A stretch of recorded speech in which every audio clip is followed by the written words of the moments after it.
That was an weird constitutional proposition. সংবিধান কোনো penal কোডের নাম না, সংবিধান কোনো দণ্ডবিধি না যে দণ্ডবিধিতে আপনি একজনকে সাজা দিবেন, কাকে দিবেন না, এইগুলো দণ্ডবিধির কাজ। কেউ যদি অপরাধ করে, অপরাধ ডিটারমিন করবে দণ্ডবিধি, প্রসেস ফলো করবে ফৌজদারি কার্যবিধি। পৃথিবীর কোনো সংবিধানে বলা থাকে না কাকে আপনি শাস্তি দিবেন আর কাকে আপনি শাস্তি দিবেন না। ইট ওয়াজ এ উইয়ার্ড প্রপোজিশন। আমরা যারা সংবিধান পড়েছি, জেনেছি, দুনিয়ার যত সংবিধান জানা লোক আছে, কেউ কোনোদিন এটা সাজেস্ট করবে না যে সংবিধানের ভিতরে কাকে শাস্তি দিবেন আর কাকে শাস্তি দিবেন না এই বিধান আপনি ইনক্লুড করবেন। No, it is not allowed. এটি করা যায় না। সংবিধান পরিবর্তন করতে পারবে না, এটাও একটা উইয়ার্ড প্রপোজিশন। পরিবর্তন করতে পারবে না কেন?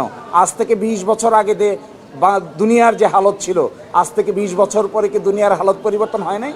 আজ থেকে 50 বছর পরে আমরা কেউই থাকবো না, নতুন জেনারেশন আসবে, আন্ডারস্ট্যান্ডিং হবে, এডুকেশন হবে। এই জন্য সংবিধানকে বলা হয় একটা লিভিং ডকুমেন্ট। এটি সময়, যুগ জিজ্ঞাসার পরিবর্তনের সাথে এখানে পরিবর্তন আনতে হয়। আমরা যদি বলি এটাতে কোনো পরিবর্তন আনা যাবে না, তার মানে কি এটা কি বাইবেল? এটা কি কোরআন? No, answer is no. এই জন্য এই পার্টটুকু বাতিল করে দেওয়া হয়েছে। এটা কোনো কনসেপ্টে এটার সঙ্গে মিল হয় না, এই জন্য এই পার্টটুকুকে পরিপূর্ণভাবে বাতিল করে দেওয়া হয়েছে। সেডিশন একটা অপরাধ, বাংলাদেশের দণ্ডবিধির 124 ক অনুযায়ী সেডিশন একটা অপরাধ, রাষ্ট্রদ্রোহিতা একটা অপরাধ। কেউ যদি রাষ্ট্রদ্রোহিতা করে 124 ক অনুযায়ী তার বিষয়ে সরকারের পারমিশন নেওয়া মামলা হবে।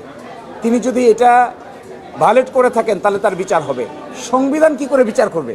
সংবিধান তো কোনো বিচারের ডকুমেন্ট না। এটি হলো রাষ্ট্র পরিচালনা হবে কিভাবে, তার দলিল হলো সংবিধান। তত্ত্বাবধায়ক সরকারের যে ফরমেশন ছিল আগে 13 অ্যামেন্ডমেন্টে, সেটা ছিল লাস্ট রিটায়ার্ড চিফ জাস্টিস এটার হেড করবেন।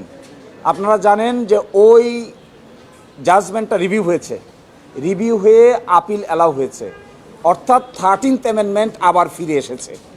তত্ত্বাবধায়ক সরকারের পুরনো বিধান আর 15 সংশোধনীর মাধ্যমে যে বিধানটা বাদ করে দেওয়া হয়েছিল, বাদটাকে আজকে বাদ ঘোষণা করা হয়েছে।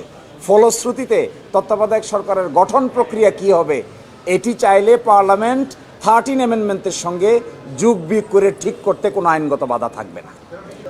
এখানে পূর্ণাঙ্গ রায়ের প্রয়োজন হবে না আমার মতে, কারণ আপিলটা ডিসমিস হয়ে গেছে। আপিল ডিসমিস হওয়ার মানে হলো হাইকোর্ট ডিভিশনের জাজমেন্টটা বহাল আছে।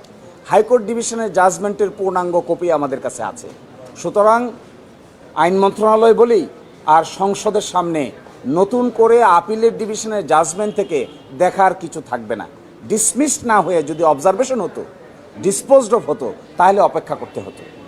এখানে অপেক্ষা করার কোনো দরকার আছে বলে আমি ব্যক্তিগতভাবে মনে করি।